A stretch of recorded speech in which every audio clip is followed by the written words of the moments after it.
Hello beta, welcome back. बेटा today we will start the reading of this chapter 7th chapter the interview. आज हम यहाँ पे reading start करेंगे कौन से चैप्टर की, द इंटरव्यू की। ठीक है, I have uploaded one video related to this chapter. In that I discussed regarding summary regarding characters and the message of this chapter. This one is not having any philosophical message, ऐसे ही मैंने character से उठाया हुआ message है, आप देख लेना video में पता लग जाएगा। ठीक है, सारा हमने डिस्कस किया है। हाँ, अगेन आई वॉन्ट टू से बेटा, फिर दोबारा से मैं वही बात कहना चाह रही हूँ। If you have watch the video of summary then it's so easy to understand the reading of the chapter. ठीक है, सारे फैक्ट्स अपने आप क्लियर होते चले जाएंगे। So first watch that video related to summary and then watch this one. चलिए start करते without wasting the time. Reading of this chapter 7th chapter of Flamingo the interview. First lecture है ये reading का। From the introduction, this chapter is taken from the introduction to the Penguin book of interviews. Simple सी बात है, penguin book of interviews जो कि जिसका editor कौन है, क्रिस्टोफर सिल्वेस्टर, वहाँ से ये चैप्टर उठाया गया है। कौन सा, the interview. This chapter is divided in 2 parts बेटा, first part and second part. देखिए ये आपको दिख रहा होगा ना, सेकेंड पार्ट में इंटरव्यू है अम्बर्टो इको का। In the first part there is a description regarding interview word, interview term को एक्सप्लेन किया है कि इंटरव्यू है क्या। देखिए क्रिस्टोफर सिल्वेस्टर के बारे में बताया। Christopher Sylvester was a student of history at Peterhouse, Cambridge. He was a reporter for Private Eye for 10 years and has written features for Vanity Fair. Following is an excerpt taken from his introduction to the Penguin Book of Interviews, an anthology from 1859 to the present day. Christopher Sylvester क्या है, एक student है history के जो Peter house Cambridge में, Peter house name of place है, Cambridge में जो पीटर हाउस है वहाँ पे वो हिस्ट्री के स्टूडेंट रहे हैं। ठीक है, एंड बाद में उन्होंने एक रिपोर्टर के तौर पे काम किया। Private I name of magazine code भी, नेम ऑफ न्यूज़पेपर कोड भी। ठीक है, इसमें 10 साल तक काम किया। फिर उन्होंने vanity fair, name of novel का नेम है बेटा वैनिटी फेयर, इसके फीचर्स लिखे। और ये जो पार्ट, एक्सेप्ट का मतलब होता है part, this part is taken from his introduction to the Penguin book of interviews. इस बुक का जो इंट्रोडक्शन है ना, वहाँ से ये पार्ट उठाया हुआ है, फर्स्ट पार्ट।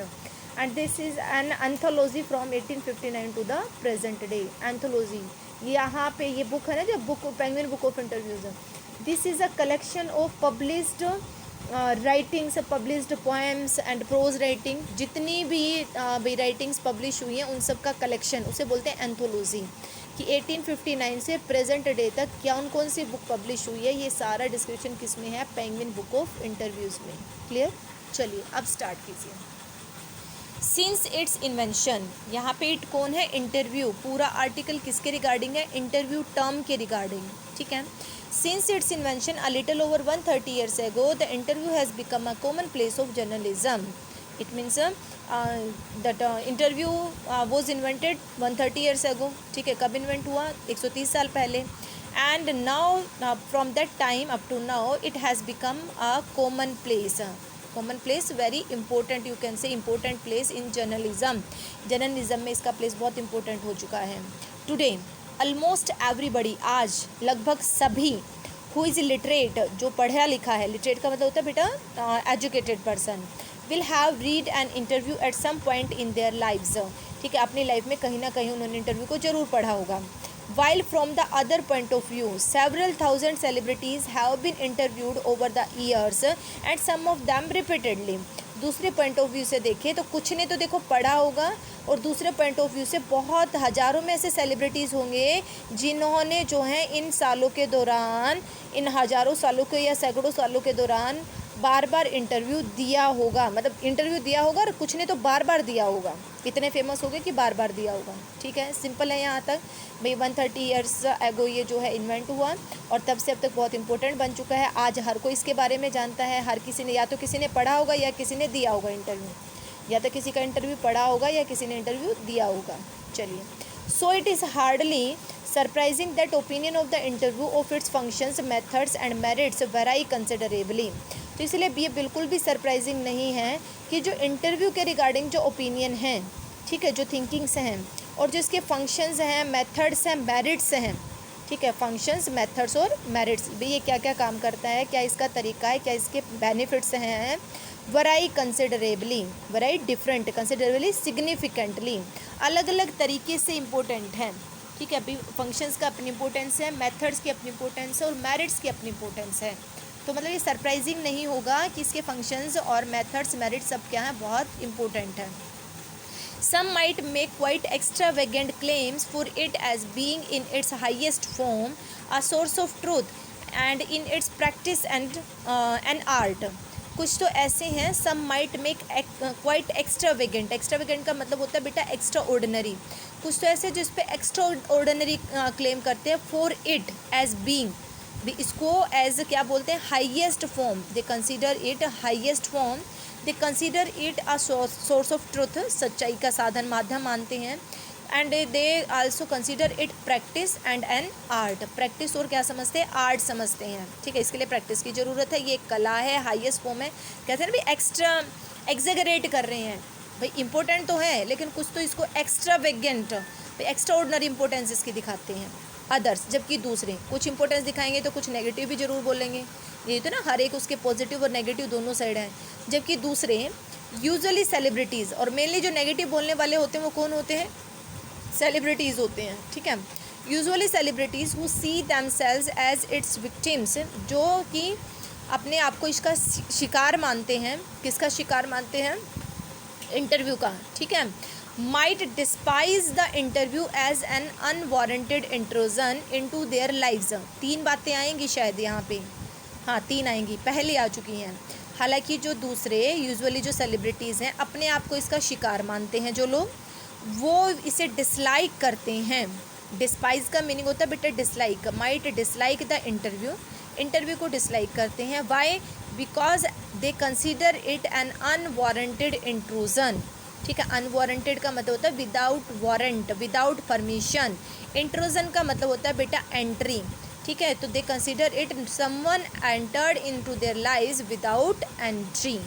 ठीक है, सेकंड, और feel that it somehow diminishes them, और कुछ तो ऐसा फील करते हैं कि ये उनको क्या कर रहा है, डिमिनिश कर रहा है, कम करता है। कौन, ये इट बार बार किसके लिए आ रहा है, इंटरव्यू के नेगेटिव पॉइंट डल रहे हैं। First unwarranted, some consider it unwanted intrusion into their lives and some consider that it diminishes them, इनकी क्वालिटीज़ को क्या कर देता, कम। डिमिनिशेस का मतलब होता है बेटा डिक्रीजेस, कम कर देना। Just as in some primitive culture, जैसे कि पहले एंशियंट कल्चर में होता था। क्या होता था एंशियंट कल्चर में, अब पढ़िए। It is believed that if one takes a photograph portrait of somebody then one is stealing that person soul, तो वो उस आदमी की क्या कर रहा है, आत्मा को चुरा रहा है। भी एंशियंट कल्चर में क्या कंसिडर किया जाता था, if someone is taking someone's photograph then it is consider that person is stealing that person soul, उस आदमी की क्या कर रहा है, आत्मा चुरा रहा है।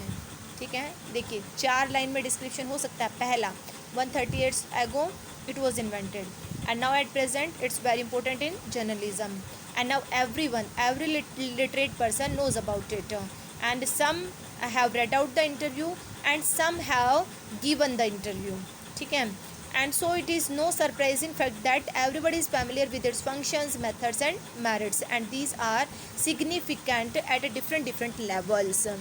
some might make quite extravagant claim, कुछ तो इसको बहुत ही बढ़ा चढ़ा के बोलते हैं कि ये तो हाईएस्ट फॉर्म है, ये सच्चाई का साधन है, ये प्रैक्टिस है, ये आर्ट है।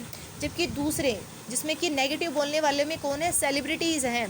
क्या नेगेटिव बोलते हैं, वो अपने आप को इसका शिकार मानते हैं, वो इसे डिसलाइक करते हैं क्योंकि उन्हें ये लगता है ये ऐसा है कि कोई उनकी लाइफ में बिना वारंट के एंट्री कर गया, बिना परमिशन के एंट्री कर गया, सीक्रेट पता लग गया ना, और अगर उनकी क्वालिटीज़ को भी कम कर देता है। और वो इस तरह से समझते हैं जैसे पुराने कल्चर में कि अगर किसी ने किसी का फ़ोटोग्राफ ले लिया तो ऐसा लगता था उसकी आत्मा चुरा ली, तो ऐसा ही इन लोगों को लगता है। ठीक है, जो इंटरव्यू देते हैं। ये तो हुआ बेटा कॉमन थिंकिंग, क्या हुई, कॉमन थिंकिंग। अब बात आएगी कॉमन थिंकिंग के साथ इंडिविजुअली। ठीक है, इंडिविजुअली 4-5 सेलिब्रिटीज़ हैं, ज़्यादा नहीं हैं, 4-5 ही हैं सेलिब्रिटीज़, उनकी बात आएगी। देखो अब सुनते जाना क्या बात आती है उन 4-5 सेलिब्रिटीज़ की। पहला नाम है बेटा वी.एस. नायपॉल। देखिए दिख रहा होगा आपको, VS. Naipaul. VS. Naipaul loss a part of themselves. sorry, V.S. Naipaul feels that some people are wounded by interviews and lose a part of themselves. V.S. Naipaul को ऐसा फील होता है कि कुछ लोग जो हैं वो हर्ट हो जाते हैं इंटरव्यू से, ठीक है, wounded हार्टेड, उन्हें हर्ट कर दिया जाता है और अपनी लाइफ का कुछ पार्ट वो खो देते हैं। मैं बार बार आपको एक्सप्लेन कर रही हूँ और मैं फिर से कह रही हूँ बेटा, इसको अंडरलाइन करके इस पॉइंट को नोटबुक में लिख लेना, एक एक नाम को। नाम मैं इतनी बार रिपीट करा दूँगी कि यही याद हो जाएगा। देखो मैं और कॉन्फिडेंस से नहीं बोल रही, तो कॉन्फिडेंस से बोल रही हूँ कि अगर आप वीडियो को भी 2-3 बार देख लो ना तो फैक्ट आपके क्लियर हो जाएंगे, ठीक है। चलिए, फिर है लेविस कैरोल बेटा। लेविस कैरोल जिसने कि the creator of Alice in Wonderland, creator means maker, ठीक है, उसने क्या लिखी है, Alice in Wonderland, name of book, ये किसका नाम है, बुक का नेम है। वो said to have had a just horror of the interviewer, उसके मन में हमेशा क्या था, डर रहता था, किसके रिगार्डिंग, इंटरव्यूअर के रिगार्डिंग। देखो अभी पेज नहीं है मेरे पास, देखो अभी बताती हूँ। मैंने यहाँ पे लिखा 2 वर्ड लिखे, हालांकि मैंने देखो ये दोनों वर्ड आपको पहले भी समझाए थे और मैं अब फिर से समझा देती हूँ आपको।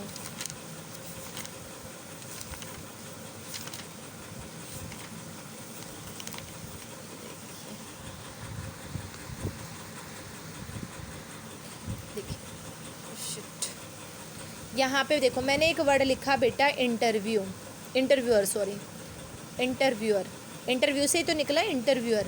दूसरा मैंने लिखा इंटरव्यू, ये मैंने वैसे समरी में भी बताया है पर ये एक बात क्लियर होनी ना बहुत ज़रूरी है। इंटरव्यूअर होता है बेटा जो इंटरव्यू लेता है, उसे कौन बोलते हैं, क्या बोलते हैं, इंटरव्यूअर। जो इंटरव्यू देता है उसे बोलते हैं इंटरव्यू, क्या बोलते हैं, इंटरव्यू, समझ गए।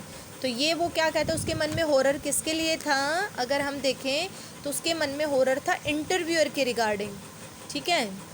ये रहा, Lewis Carroll had just a horror of the interviewer, किसका हॉरर था, इंटरव्यूअर का हॉरर था। चलिए आगे सुनिए। ही नेवर कंसेंटेड, कंसेंटेड का मतलब होता है बेटा agreed. He never consented to be interviewed, वो इंटरव्यू देने के लिए कभी भी सहमत नहीं हुआ। क्लियर, कौन, लेविस कैरोल। अभी ख़त्म नहीं हुआ है, समझ लेना, अभी और आएगा। And it was his horror, it was his horror, ये उसका डर ही था। क्या था, क्या क्या करता था, सुनिए। It was his horror of being lionized which made him thus repel would be acquaintances, interviewers and the persistent petitioner for his autograph, and he would afterwards relate the stories of his success in silencing all such people with much satisfaction and amusement। ठीक है, देखिए ये उसका horror ही था कि being लाइनलाइज्ड, लाइनलाइज्ड होता है बेटा फेमस इंपॉर्टेंट पर्सन, कि इतना फेमस सेलिब्रिटी होने के बावजूद भी, होने के नाते भी, विच made him thus repel, repel, repel का मीनिंग होता है बेटा कीप अवे, ठीक है, वो अपने आप को दूर रखता था, किससे, अक्वेंटेंसेस, अक्वेंटेंसेस का मतलब होता है नॉन पर्सन, जान पहचान वाले। इंटरव्यूअर्स अभी बताया था, इंटरव्यू लेने वालों से। And the persistent petitioner, petitioner होता है the person who make the request again and again, ठीक है, वो हुआ पटिशनर। और परसिस्टेंट कंटिन्यू भी हो सकता है और यहाँ डिटरमाइंड भी हो सकता है। वो ऐसे फ़ैन, वो फ़ैन जो बार बार रिक्वेस्ट करते हैं ऑटोग्राफ के लिए, ठीक है। He would afterwards relate the stories of his success, देखो यहाँ तक समझो, पहले ये पार्ट रह गया कि इतना फेमस होने के बावजूद भी वो अपने आप को दूर रखता था अक्वेंटेंसेस से, इंटरव्यूअर से और ऑटोग्राफ लेने वालों से, ठीक है। लेकिन बाद में he would afterwards relate the story of his success in silence all such people with much satisfaction and amusement, लेकिन बाद में उसने अपनी सक्सेस की स्टोरीज, ठीक है, इन साइलेंसिंग, बड़े ही साइलेंस, जो उसने एक साइलेंट मोड में जो अचीव की थी उसने जो सक्सेस, वो सारी सक्सेस वो इन लोगों के साथ, इन लोगों के साथ अक्वेंटेंसेस, इंटरव्यूअर और पटिशनर्स के साथ जो है वो बड़े सेटिस्फेक्शन के साथ और बड़ी खुशी के साथ, amusement in a very pleasant manner, बड़ी खुशी के साथ क्या करता है, शेयर करता है। बाद में, पहले डर था लेकिन बाद में वो डर क्या हो गया, दूर हो गया। किसकी बात की हमने लेविस कैरोल की बात की, पहले हॉरर था लेकिन बाद में दूर हो गया, ठीक है। और वी.एस. नाइपॉल सिर्फ इतना ही बताया है कि इस चीज़ को बिल्कुल भी जो है वो लाइक नहीं करता था। ठीक है। उसके मन में वो से लगता था बाउंडेड हो जाएगा और अपनी लाइफ का इंटरव्यूअर को किससे अगर इंटरव्यू देते तो हमारी लाइफ का एक पार्ट क्या हो जाता है, ख़त्म हो जाता है। आज लाइव क्लास में इतना ही हो पाया था, इसलिए मैं ज़्यादा नहीं करा रही बेटा, उतना ही करा रही हूँ जितना लाइव क्लास में हुआ है, ठीक है। तो इसको पढ़ लेना, कोई डाउट हो तो पूछ लेना। Okay, thank you so much for watching this one and again if like then like and subscribe my channel also. Okay, thank you so much.